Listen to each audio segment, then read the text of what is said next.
Hey, welcome, Snarkers. Welcome to Reality Snark. I'm Tracy. Good to see you back. So, I don't usually have a lot to say about the tell-all episodes or the ones where they say Browns answer your questions, you ask, they answer. Those are never my favorite episodes, and a lot of times I even skip them. Now, of course, I watched the more recent ones since, with the implosion of the family and all, those were a little bit more interesting to me. So I did watch those, but a lot of the early ones, I kind of maybe would have them on in the background or I would skip them altogether. So if those are important to you, then please, let me know. And while you're letting me know, feel free to comment on anything you want to related to Sister Wives, maybe other reality shows you're interested in. I would like at some point to delve into some older shows, like maybe Breaking Amish. There are a couple of other ones. I'm not really into 90 Day Fiancé. I know that's a huge one. And I did watch several seasons of that one, but I just haven't been able to get into it for the past couple of years. So don't know if I'll do that one unless maybe I go back and do some deep dives on the older seasons. So there's that. And please feel free to click like and subscribe. I'd love to have you here on a regular basis. So with skipping the Browns Answer type episode they did for season 1, episode 8, I went right into the honeymoon special. Now, is there anyone out there interested in watching Cody and Robin on their honeymoon? Not me. It's so cringy. Even before I knew more about them as people, just something about them together, just gazing into each other's eyes and, acting like they finally were able to do it. I'm not buying that for a second. There is no way I believe that they weren't getting it on way before that wedding. 10 months they were courting. Yeah, me too. So, they go on their honeymoon, and couple of things I found interesting about that. One was that, you hear Robin talk about how she wants to be a part of this big family and she wants her kids to feel like their siblings are the OG Three Wives kids and, just really mesh these families together. But when she and Cody go on their honeymoon, does she leave her children with the other wives? No, she does not. She leaves them with her mother, not her new sister wives. So that seemed kind of odd to me straight out of the gate. I mean, one of the greatest things for me, if I were in that situation and had sister wives, would be that my husband and I could go on a vacation or a romantic getaway, just us, which is not really something we have the option to do right now with a young child. It's fine. We had many years of that before he came, but you know what I'm saying. It'd be nice to be able to once in a while. But that's not what happened. She let her mother watch the kids. And then also, I find it interesting that Mary and Janelle and Christine all got road trip style honeymoons that just lasted a weekend or, 3 days. They were short road trip affairs, nowhere romantic, anything like that. And I can only imagine that they weren't eating in nice restaurants like Cody and Robin are on their honeymoon, because on a road trip, you usually grab, fast food, you pack a cooler, you picnic. It's not, going to Chez Henri or what have you. So I found that interesting also. And you can say, well, they didn't have as much money then, yada, yada, yada. Well, my husband and I didn't have a lot of money starting out either. And we still had an amazing honeymoon.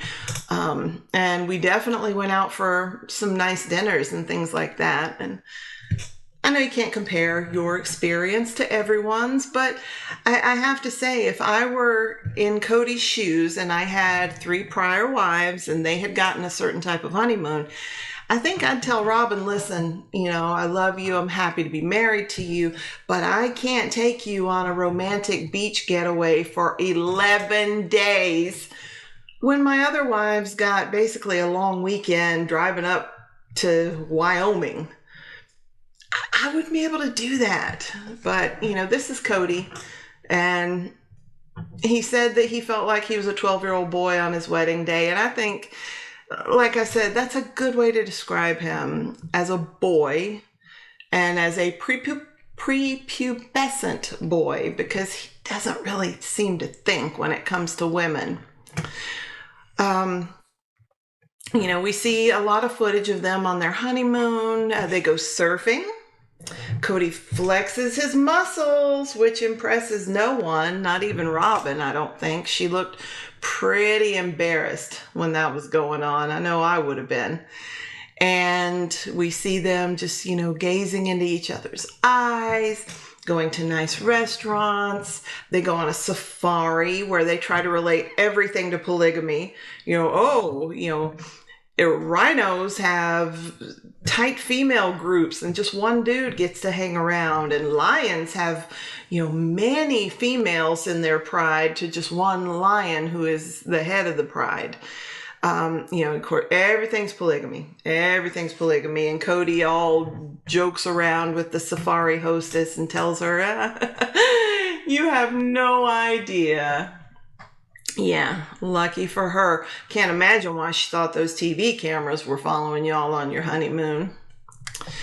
And back at home, Mary and Janelle and Christine decide to take all the kids on a picnic. Apparently it's rather cold weather for a picnic, and no one bothered to bring any wood for a fire, so it's, kind of chilly. But they're trying. They're trying to do something with the kids. Got to give them that. The older girls look kind of not that involved or into it. Maddie looks very unenthused, and Mariah Leon kind of stands around with their arms crossed looking pissy the whole time. I'm sure they would probably rather be doing anything else. And Logan, who is the self-appointed man as the eldest boy when the dad's not home, is the one who ends up doing all the cooking and kind of trying to keep order. It seems like they were trying. They were really trying as a family, and Robin's kids were even allowed to come to the cookout.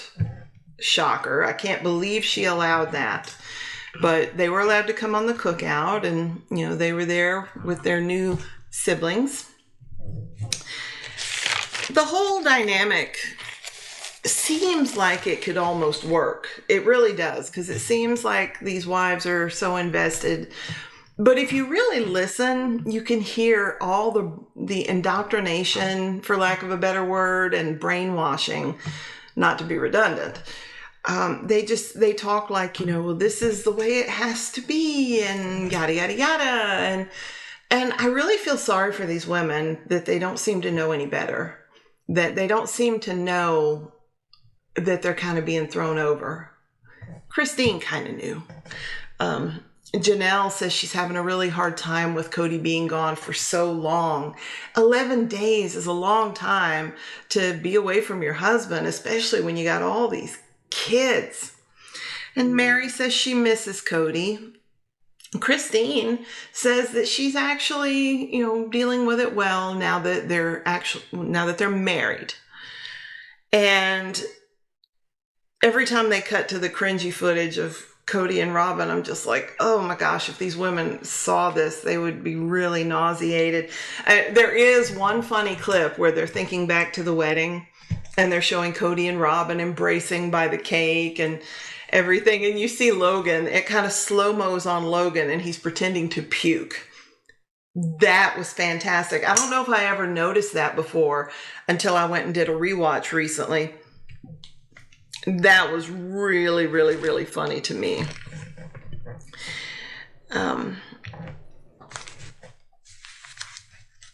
They talk a little bit about how Peyton tends to pick on the girls, Peyton being Christine's only boy. And that kind of makes sense to me. He's a little boy. He looks to be somewhere between 7 and 9 years old at the time. And he lives in a house with 6 women.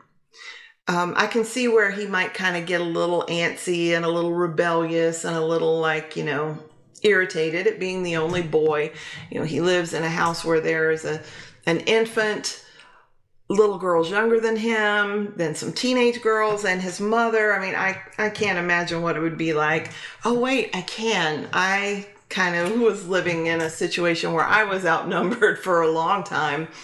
It was me and my husband, our son, my younger brother, and 2 male cats. So yeah, I've been there. But now we're a little more balanced. It's me, my husband, my son, and 5 female cats. So, I got a little more estrogen in the house now. I'm good with it. Cody makes his famous "nothing scares me other than poverty" speech for the first time in this episode. Didn't notice that at the time, I have to admit. I noticed it when he did it in the recent tell-all. And Mary actually says in this episode that when she's mad at Cody, she tends to disengage from the family. That's kind of interesting to me. And the women sit around discussing Cody, and it really is just disgusting how low their self-worth in this marital situation seems to be. They talk about, how great he is and how, it's hard for him, and they really they apologize for having the normal needs of a wife and mother. And that's so unfair. I really don't like hearing all that. And back on the honeymoon, Robin plants some seeds, which she can use for future validation of herself by insisting Cody call his other wives. I know what you're doing there, girl. I know what you're doing. When they finally get home from the honeymoon, Christine has a conversation with Robin, and she asks her, did you really feel like you needed 11 days? And Robin tells her yes. And Christine said that helped her make peace with it, the fact that she needed 11 days. Well, damn it, Christine, you're at home with a newborn baby. Don't you need something like, I don't know, your husband to be there and help you? When our son was a newborn, my husband had to leave the day after we brought him home because my hubby he was a touring musician. He is retired now. But at the time, it was incredibly hard for me. But that was his job and it was his commitment. I knew he had to, and I powered through it. But it was really, really hard. I cannot imagine him being gone to be with another woman. No, just no. I mean, if I were Christine, I would say, listen, I know you just got married. I know y'all got to have a honeymoon, but 11 days is too much when you're a new father. It just is. I mean, that's a responsibility that has to come first.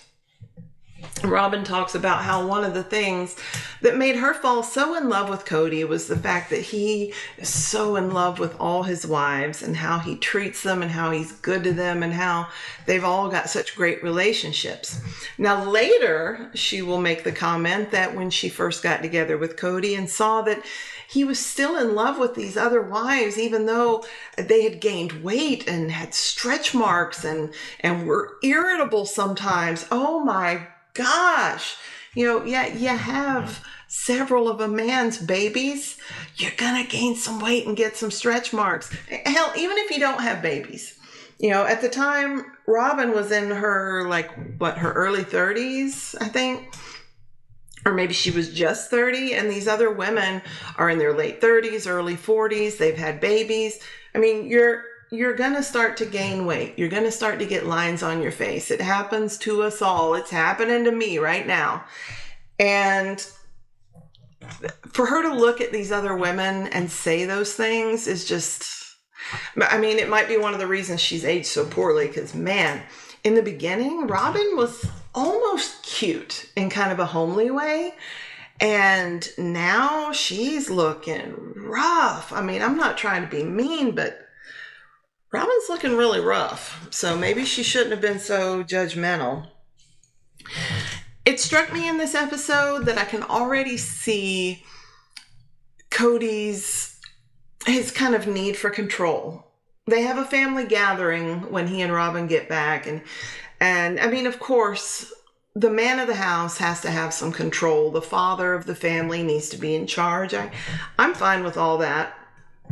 I'm not a modern woman in that respect. I believe the man should be in control of the family. That's how I grew up, and that's the way my family is. And hey, no offense to anyone who feels otherwise. We're all entitled to run our family in our own way as long as nobody's being harmed.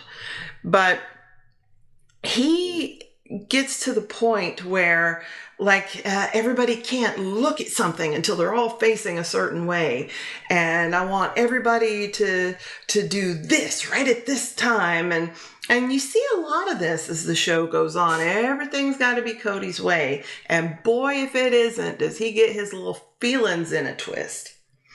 You also start to see his favoritism for Robin's children.